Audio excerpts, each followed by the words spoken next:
എല്ലാവർക്കും നമസ്കാരം. ഇന്ന് നമ്മൾ സുമൻ കുമാറിൻ്റെ സംവിധാനത്തിൽ വന്ന് രഘുതാത്ത സിനിമയെക്കുറിച്ച് നോക്കാം. ഈ സിനിമയുടെ കഥയെക്കുറിച്ച് പറയുകയാണെങ്കിൽ 1969 നടക്കുന്ന ഒരു പീരീഡ് പടമായിട്ടാണ് ഇത് വരുന്നത്. ഇതിലെ മെയിൻ കഥാപാത്രമായ കഥാനായികയെക്കുറിച്ച് പറയുകയാണെങ്കിൽ കഥാനായിക വന്നിട്ട് ഒരു ആക്ടിവിറ്റിസ്റ്റാണ്. അതായത് ആ കാലത്ത് വന്നിട്ട് തമിഴ്നാട്ടിൽ നടക്കുന്ന ഹിന്ദി എതിർപ്പ് പോരാട്ടത്തെ ഒക്കെ നടത്തിക്കൊണ്ടു പോകുന്ന രീതിയിലുള്ള ഒരു ആക്ടിവിറ്റീസ് കഥാനായികയാണ് നമ്മുടെ കഥാനായിക. അതേപോലെ കഥാനായിക വന്നിട്ട് ഒരു ബാങ്കിൽ വർക്ക് ചെയ്യുന്ന ഒരു സ്റ്റാഫാണ്.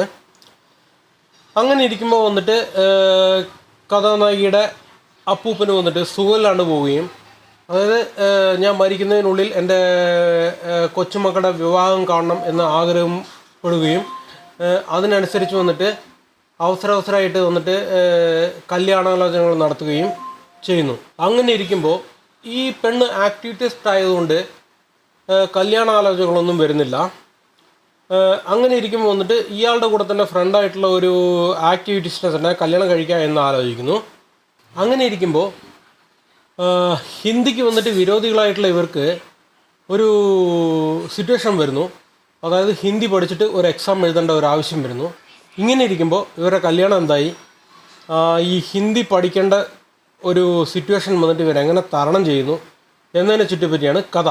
ഈ പടത്തിൻ്റെ പ്രശ്നം എന്താണെന്ന് വെച്ച് കഴിഞ്ഞാൽ, ഈ കഥ എങ്ങോട്ട് നോക്കി പോകുന്നതെന്ന് നമ്മളെ കൊണ്ട് മനസ്സിലാക്കാനേ സാധിക്കില്ല. അതൊരു ഭയങ്കര പ്രശ്നമാണ്. പടത്തിൻ്റെ ആദ്യ ഭാഗത്ത് വന്നിട്ട് നമ്മുടെ ഹീറോയിനെ വന്നിട്ട് ഒരു ആക്ടിവിറ്റിസ്റ്റായി കാണിക്കുന്നു. അതിനുശേഷം ഒരു റൈറ്ററായിട്ട് കാണിക്കുന്നു. അതിനുശേഷം ബാങ്ക് സ്റ്റാഫ് എന്ന് പറയുന്നു. ഇങ്ങനെയൊക്കെ കൊണ്ടുപോകുമ്പം ഒരുപാട് കുഴപ്പങ്ങളാണ് നമുക്ക് വരുന്നത്. കാരണം ഇയാളൊരു ആക്ടിവിറ്റിസ്റ്റ് ആണെങ്കിൽ അതിനനുസരിച്ച് കഥ കൊണ്ടുപോകണം. ഇയാളൊരു റൈറ്റർ ആണെങ്കിൽ അതിനനുസരിച്ച് കഥ കൊണ്ടുപോകണം. ഇയാളൊരു ബാങ്ക് സ്റ്റാഫ് ആണെങ്കിൽ അതിനനുസരിച്ച് കഥ കൊണ്ടുപോകണം. ഇങ്ങനെയൊന്നും കൊണ്ടുപോകാണ്ട് നമുക്ക് ഒരുപാട് കൺഫ്യൂസ് ആകുന്നുണ്ട്. പിന്നെ ഒരു മുൻപിൻ നോക്കാണ്ട് ഒരു കഥ വരുമ്പം നമുക്ക് ഇരിക്കുന്നവർക്ക് വന്നിട്ട് ഒരു ഭയങ്കര ഒരു ജാതി ഒരു പരിപാടിയാണ്. അതൊന്നും പറഞ്ഞറിയിക്കാൻ പറ്റത്തില്ല.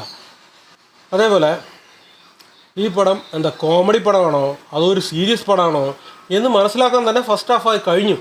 ഇവരുദ്ദേശിച്ചിരിക്കുന്നത് ഒരു കോമഡി സിനിമയാണ്. പക്ഷേ നമുക്ക് മനസ്സിലാകുന്നത് ഇത് സീരിയസ് ആയിട്ട് നമ്മളെ കൊല്ലാൻ വേണ്ടിയിട്ടുള്ള ഒരു കോമഡി സിനിമയാണ്. അതായത് സീരിയസ് ആയിട്ടുള്ള കോമഡി സിനിമയാണെന്ന് നമുക്ക് ഈ ഫസ്റ്റ് ഹാഫ് കഴിഞ്ഞതിന് ശേഷമാണ് നമുക്കേ മനസ്സിലാകുന്നത്. ഈ മൊത്ത കഥ നോക്കിക്കഴിഞ്ഞാലും ഒരു ഷോർട്ട് ഫിലിമിനുള്ള കഥ മാത്രമേ ഉള്ളൂ. പക്ഷേ ഇവരത് ഒരു വലിയ കഥയാക്കാൻ വേണ്ടി ഈ റബ്ബർ ബാൻഡ് പോലെ ഇഴുത്ത് നമ്മളെ കൊന്നുകളയും. ഈ പടത്തിൻ്റെ ഒരു മെയിൻ സബ്ജക്റ്റ് എന്ന് പറഞ്ഞു കഴിഞ്ഞാൽ തന്നെ ഈ ഹിന്ദി എതിർപ്പാണ്. ഹിന്ദി എതിർപ്പ് എന്ന് പറഞ്ഞു കഴിഞ്ഞാൽ തമിഴ്നാട്ടിൽ വന്നിട്ട് അതൊരു ഒരു ബ്ലഡിൽ കലർന്നിരിക്കുന്ന ഒരു സംഭവമാണ്. അതെങ്കിലും ഇവർക്ക് കുറച്ച് ഡീറ്റെയിൽ ആയിട്ട് വന്നിട്ട് കൊടുത്തിരിക്കുകയായിരുന്നു. പക്ഷേ അതിലും വന്നിട്ട് ഇവരെന്താ പറയുന്നതെന്ന് വെച്ച് കഴിഞ്ഞാൽ ഞങ്ങൾ ഹിന്ദിനെ എതിർക്കുന്നില്ല, ഹിന്ദി വന്നിട്ട് നമ്മുടെ മേലെ അടിച്ചേൽപ്പിക്കുന്നതാണ് ഞങ്ങൾ എതിർക്കുന്നത് എന്ന് പറയുന്നുണ്ട്.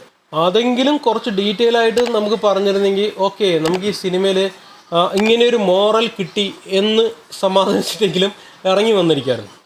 മ്യൂസിക്കിനെ കുറിച്ചും ബാക്ക്ഗ്രൗണ്ടിനെ കുറിച്ചും സിനിമാറ്റോഗ്രാഫിനെ കുറിച്ചും ഒന്നും എനിക്ക് പറയാനില്ല. അതുകൊണ്ട് ഞാനൊന്നും പറയുന്നില്ല. ഞാൻ ഈ സിനിമ കണ്ടിട്ട് ഞാൻ നമ്മുടെ മിസ്റ്റർ ബച്ചൻ കാണാൻ വേണ്ടി നിന്നതാണ്. ശരി, ഓക്കെ, വേണ്ട, അത് തെലുങ്കിലാന്ന് പറഞ്ഞുകൊണ്ട് ഞാൻ ഇതിന് പോയതാണ്. എൻ്റെ അമ്മോ കൊന്നു. എനിക്ക് തോന്നുന്നു മിസ്റ്റർ ബച്ചൻ കണ്ടിരിക്കാമെന്നോ എന്ന്. ഓക്കെ, ഈ കഥയെ വിട്ട് പുറത്തേക്ക് പോകുന്നു. നമുക്ക് ആവശ്യമില്ലാത്ത സംഭവങ്ങളാണ്. എന്നാലും ഞാൻ പറയാം, മൊത്തത്തിൽ ഈ പടം എങ്ങനെയുണ്ടെന്ന് ചോദിച്ചു കഴിഞ്ഞ് കഴിഞ്ഞാൽ, കോമഡി സിനിമ എന്ന് പറഞ്ഞെടുത്തിട്ട് നമ്മളെ സീരിയസ് ആയി കൊണ്ട് ഇരുത്തിയിട്ട് അവസാനം കോമഡി ഇല്ല, സീരിയസും ഇല്ല, പടം അവസാനം ഒരു